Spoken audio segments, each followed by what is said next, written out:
final bit out tomorrow before the season. How the boys tracking their training and the rest of you sort of getting to that point where you now feel like you're approaching 100%? I guess? Yeah, no, training's been really sharp. It certainly was sharp yesterday, and yeah, the guys are really looking forward. It's third game, third practice match, and and to continue to practice the things that we've been, trying to implement over a good 3 or 4 months, and another opportunity to get good minutes in the legs, and as I said, get everyone out there and playing the game.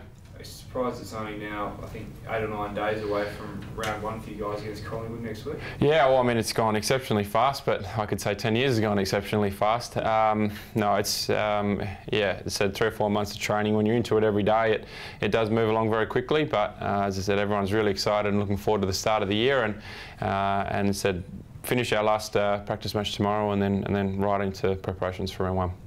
Would you say it's a little harder to get a place in defence this season, like the competition's quite tight in the club? Well, look, I would say that there's lots of competition for spots everywhere in the group now. It's we certainly have a lot of depth and a lot of improvement in players across the board. So I think that it's going to be hard for spots anywhere. And I think that, as I say, the guys have had a great pre-season, and the side that runs out round 1 will be really strong. Paul, there was some talk about that result against West Coast first up. Obviously, it was a big loss even though it was pre-season. And the boys taking tomorrow's game seriously, given how close we are to round 1? I think we've taken every game seriously, and it just goes to show how brutal the competition is. And if you're 5% off and the other side's 5% more on, it makes a significant difference to the result. So no, we haven't treated any game necessarily different in any way, shape or form outside of wanting to practice the way that we want to play and prepare to the very best we can, and so the players are fit and available and ready to go for the start of the year. And as I said, we've got another opportunity to get a really good another chunk of minutes into players across the board, and I'm sure West Coast will be doing the same, and we can have a great hit out and get ourselves ready for round 1. You look better against the Bulldogs, fair to say. We'll see a different team, a more switched on team tomorrow. Well, I hope so. No, I think we've talked about in our review that the first half probably wasn't up to probably our standards against the Bulldogs, but we certainly started to get to work in the second half, and again, that's something that we hope to continue to build on, improve on, and hopefully it's more of a 4-quarter performance tomorrow. In terms of the training phases, have you started to taper off a little bit now, as opposed to a couple of weeks ago when you were playing West Coast? Sorry, just say that again. Like your training phases, I know I've seen you in a heavy load back when you were playing West Coast. Have you tapered that off?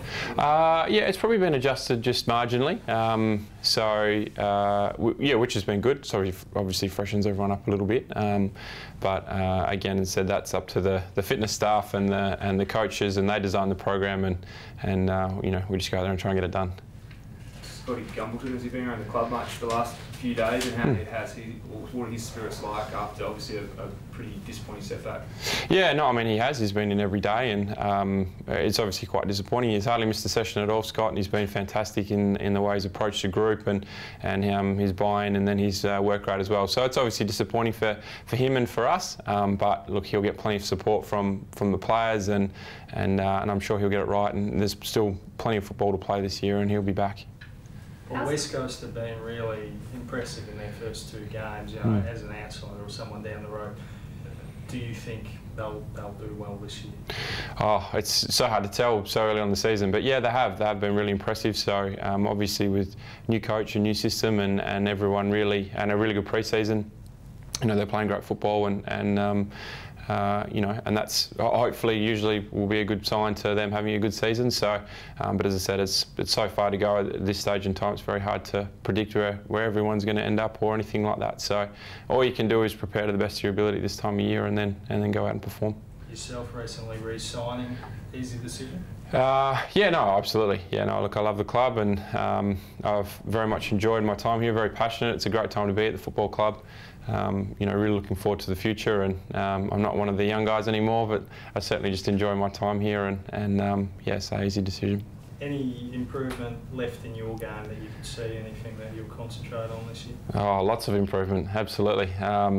Look, I think it's to continue to improve in all areas across the board, and I think, as I said, that's just, you know, if you don't walk out there aiming to improve every single session, then you're probably doing yourself and the football team an injustice. So, and trying to improve yourself off the field as well, I think is really important.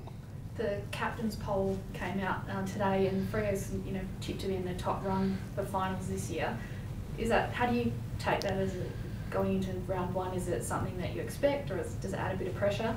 Well, not necessarily. I think maybe there's external pressure there, but for us, I said, we just concentrate on growing and improving in the next session and the next moment, and not necessarily thinking too far ahead in any way, shape or form. So it's a very, very long season. There's a lot of things that can happen between now and the end. We just have to concentrate on each moment and doing the very best we can, and even if we improve for long enough, then we'll give ourselves every chance. It feels like there's a couple of spots up for grabs for round one. Any of the kids that you think perhaps deserve a game against Colin?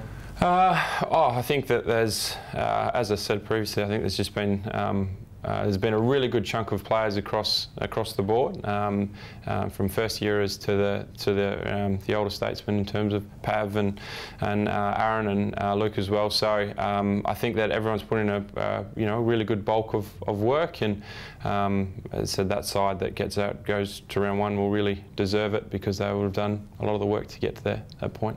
How's Colin Sylvia adjusting? Yeah, really well. Yeah, I think it was documented early that there was probably a few expectations that were a little bit different when he first came here, but he's really bought in. He's worked super hard, and I think he got a sort of a bit of a knock last week that sort of kept him out of the side, but otherwise he would have played. So there's another opportunity, and he's adjusted really well. You sort of joked, Paul, that you're not getting any younger. Re-signing the contract. Do you start to think about it's really important that we take the opportunities that come along this year, knowing yourself and Matthew and Aaron and some of the others are in the latter part of their careers? Well, I'd like to think that the improvement of the group is going to just continue, and as I said, there's lots of younger players who are improving day in, day out, and hopefully they'll continue a line of success into the future. So don't feel any necessary pressure that it needs to be tomorrow type thing. I just think that we're about sustained success and being a really good football club for a long period of time, and as I said, that comes from continuing to prepare and play to the best of our ability now and for future generations as well. And it seemed like the slow starts you mentioned earlier is something you'd like to get on top of tomorrow, and against the Magpies, they do have the capacity to kick all the goals quickly. No, they do. As I said, they're a great side, and certainly West Coast are a great starting side too. So I think though, as it went on, we won a lot of first quarters last year as well. So